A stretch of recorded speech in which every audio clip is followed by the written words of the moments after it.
friends, welcome back to my channel Read and Write. Friends, today I am here with the chapter Seasons. This is a chapter of Impressions book, class 6th. तो आइए chapter start करते हैं without taking much of your time. Let's get started the chapter seasons. Seasons change throughout the year in most countries and there is a definite pattern to them. Seasons के बारे में यहाँ पे बताया गया है, कलर्स के बारे में बताया गया है, सीजन्स कितने टाइप के होते हैं, विंटर, स्प्रिंग, समर, ऑटम. तो इन सीजन्स के बारे में यहाँ पे चर्चा की गई है. Season change through out the year. पूरे साल में सीजन्स हमारे चेंज होते रहते हैं. अलग अलग देशों में अलग अलग तरीके के सीजन्स होते रहते हैं and there is a definite pattern to them. After spring come summer followed by the rains. Spring के बाद बसंत ऋतु के बाद गर्मियां शुरू हो जाती हैं फॉलोड बाय द रेन्स. उसके बाद बरसात आ जाती है. Then there is a brief spell of autumn. उसके बाद पतझड़ का सीजन आ जाता है. Before the winter sets in. उसके बाद जब विंटर हमारा सर्दियों का मौसम आने लगता है. तो एक छोटी सी समरी सीजन्स के बारे में बताइए कि इस तरीके से इस फॉर्म में सीजन्स हमारे आते हैं. That is however only a broad division of seasons of the year. Seasons vary from region to region. भिन्न भिन्न तरीके से एक रीजन से दूसरे रीजन में जो होते हैं ये जो सीजन होते हैं हमारे चेंज होते रहते हैं. सीजन होते हैं जैसे सर्दी, गर्मी, बरसात, बसंत ऋतु. ये सब जो होते हैं वो सीजन्स कहलाते हैं. जो वेदर होता है वो एक मौसम होता है. सीजन होते हैं हमारे 4 तरीके के सीजन होते हैं. वेदर जो कि हम लोग कहते हैं कि वेदर चेंज हो गया है, वेदर अलग चीज हो गई, सीजन अलग चीज हो गई. The character of each season primarily depends on which part of the world one lives in.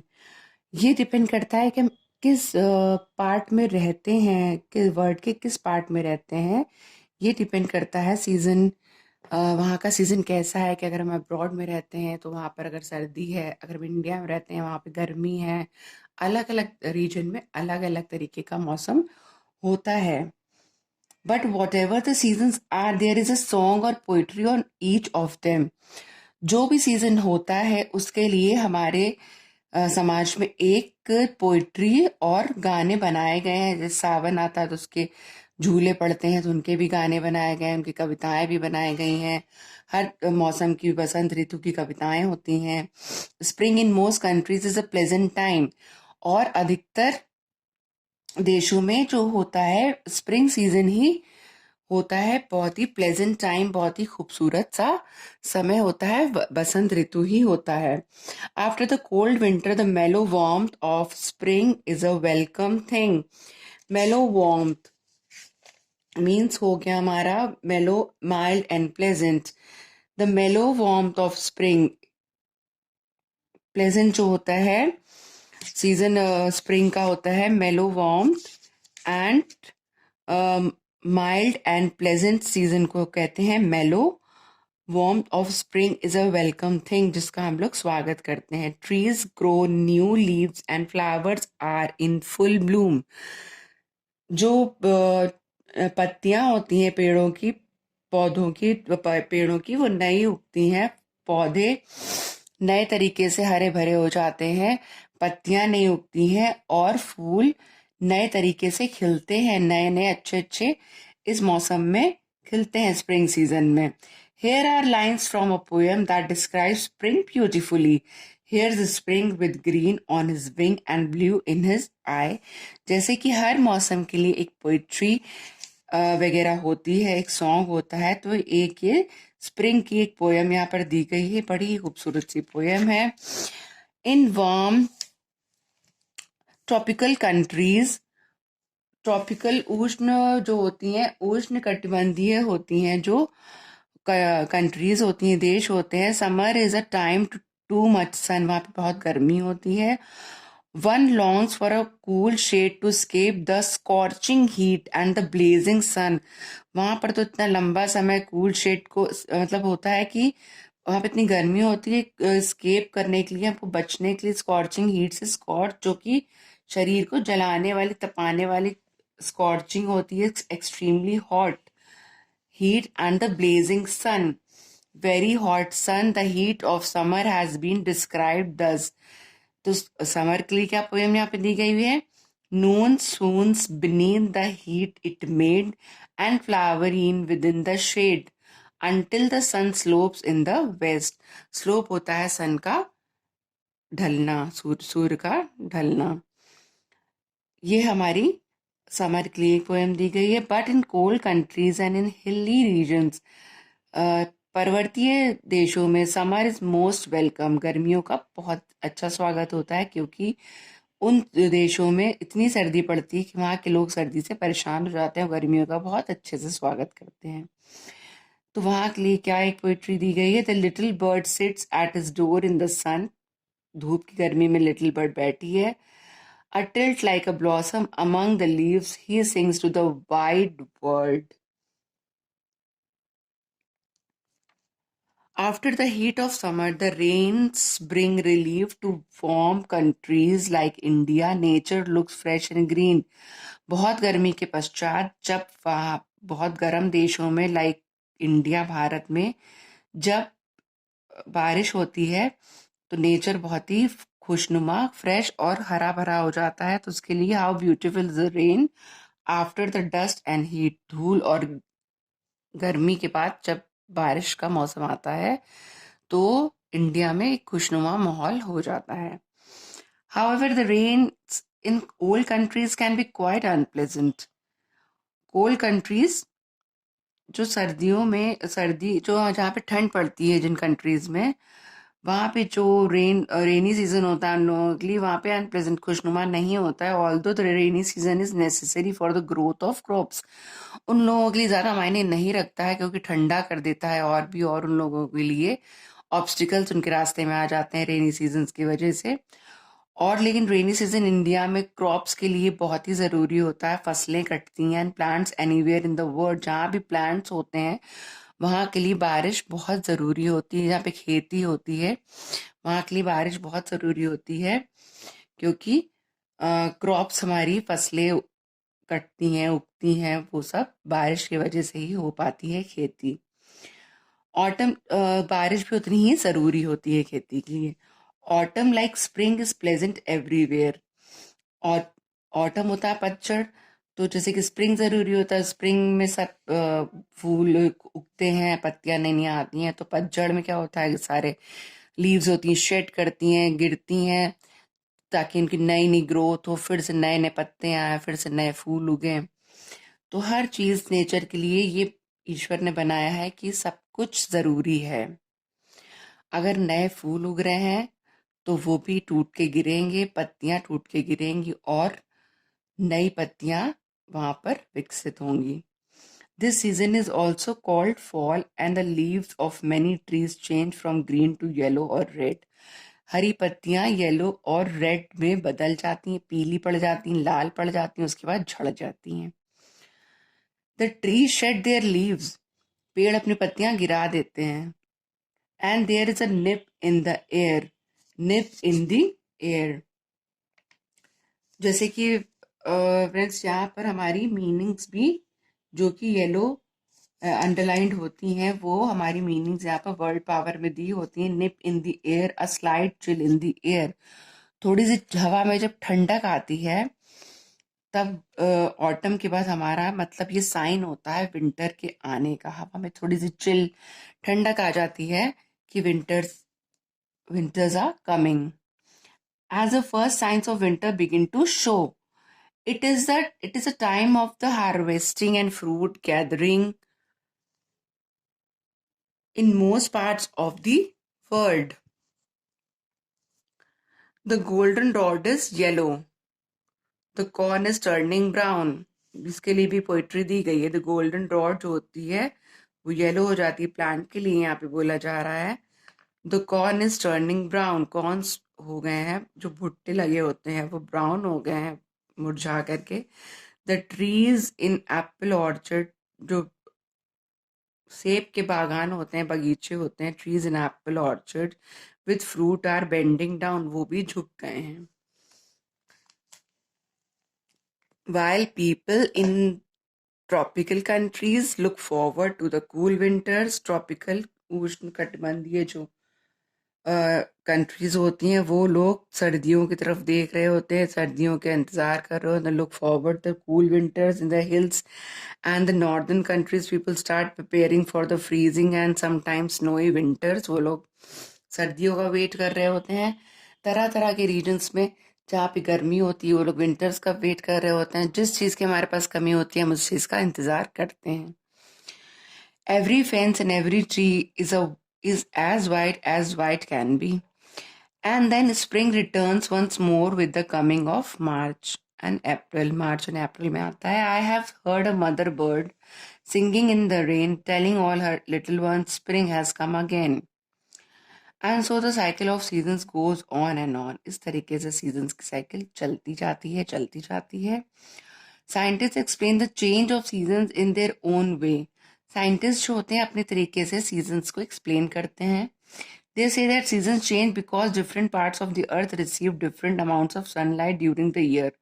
वो कहते हैं कि different part में sunlight different amount में आती है and that is due to the tilt in the earth का जो axis होता है tilt होता है. So when the north pole is tilted toward the sun, the northern hemisphere has summer and the southern hemisphere has winter. जो भी tilt होकर घूमता है जिस दिशा में वो टिल्ट होता है तो एक तरफ विंटर हो जाता है एक तरफ समर हो जाता है. But the Greeks of the olden days had a different story about change of seasons. They were such as brilliant story tellers that they wove stories around many of natural phenomena that they saw every day and beautiful stories they were too. Here is a story the Greeks made about the change of seasons. Greeks जो होते हैं तो उनके अलग stories होती हैं. वो अपने हिसाब से अपने फिनोमेना के हिसाब से स्टोरीज बताते थे. साइंटिस्ट अपने फिनोमेना के हिसाब से बताते हैं. साइंटिस्ट एक्सप्लेन करते हैं. Persephone was a daughter of Zeus, the king of gods, and Demeter. Demeter had the power of make the earth yield plentiful crops of grain. ऐसा उनका मानना था कि जीएस पेरेस्पोन की डॉटर थी. The king of God Demeter had the power to make the earth yield plentiful crops. के पास power थी कि अर्थ को वो plentiful crops दे देगा जो फसलों से ग्रेन से भरपूर होगी. She also had the power to leave the earth barren. और उसके पास जो लड़की जीएस थी उसके पास ये भी पावर थी कि वो चाहे तो बंजर जमीन भी कर सकती थी या फिर फसल वाली कर दे या फिर वो बंजर भी कर सकती थी. Persephone was a beautiful girl with pink cheeks like apple blossoms and blue eyes like the blue of the sky on a sunny April. उस बहुत खूबसूरत सी लड़की थी विद पिंक चीक्स. उसके गुलाबी गाल थे like Apple blossoms and blue eyes, नीली आंखें like the blue of the eyes on a Sunny April morning. She was a spring itself. वो एक खुद में ऐसा लग रहा था सुंदर सी बसंत है. She spent her days dancing and singing with the companions in the valleys and glens, making the earth joyous. वो अपने साथियों के साथ घाटियों में ग्लेन्स में स्मॉल नैरो वैलीज में खेलती थी. Hades was the grim ruler of underworld. Hades था जो ग्रिम रूलर था वहाँ का. स्टर्न एंड अनप्लेजेंट जो कि किसी को पसंद नहीं था. The land of the dead. He was a lonely king. अकेला किंग था with the only shadows and ghost of for his companion. उसकी परछाई और भूति उसके सिर्फ साथी थे. One day when Hades came up to earth, he saw Persephone and her companions bedecked with flowers, decorated and adorned. उसने उस लड़की को देखा जो कि फ्लावर्स को फ्लावर्स डेकोरेशन कर रही थी, डांस कर रही थी, खेलकूद कर रही थी. उसने देखा he was so impressed by her beauty that he carried her off to his kingdom. वो उसकी खूबसूरती से इतना प्रभावित हुआ कि उसको अपने किंगडम में ले गया इन हिज चैरियट, अपने रथ में. But while he was doing so the nymph of the streams recognise Persephone. A spirit of nature ने उसको पहचान लिया. who lives in trees, water and other natural objects. Just a hate splunk underground to the reach his kingdom. Persephone took off her girdle and threw it far into the river. A belt, girdle होता है belt और शैश वोन around the waste, उसने ऐसा करा कि अपना जो बेल्ट पहने थी उसने निकाल के डाल दिया ताकि कोई भी उसको ढूंढे तो पहचान पाए कि रास्ता कहाँ पर है. She hope that her mother Demeter would find it and look for her, कि उसकी माँ उसको ढूंढ लेंगी. When Demeter discovered her loss, she was so grief-stricken that she wandered sadly over the earth looking for her daughter. She neglected all her duties. जब उसकी माँ को मालूम चला तो वो बहुत दुखी हुई और अपने सभी ड्यूटीज को भूल गई. As she was a corn goddess and looked after the harvest, वो फसलों की देवी थी. And the crops failed and the ground became parched. सूख गए, फसलों की देवी थी इसलिए उसने अपनी कोई भी ड्यूटी नहीं निभाई, तो वहां वो नाराज भी हो गई. तो वहां के सारे खेत जो थे सब सूख गए और बंजर हो गए. It seemed that the earth felt sorry for Demeter and the mound with her. ऐसा लग रहा था कि अर्थ जो है उसके साथ रो रही है, क्षमा मांग रही है और उसको सॉरी बोल रही है और डिमीटर से उसके साथ शोक मना रही है उसकी बेटी का.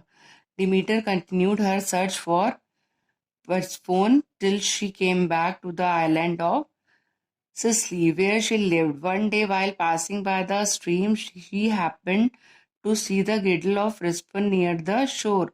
एक दिन वो नदी के किनारे से जा रही थी तब उसने गिडल को पहचान लिया, लड़की की बेल्ट को. She heard a voice saying, I am a nymph of the stream.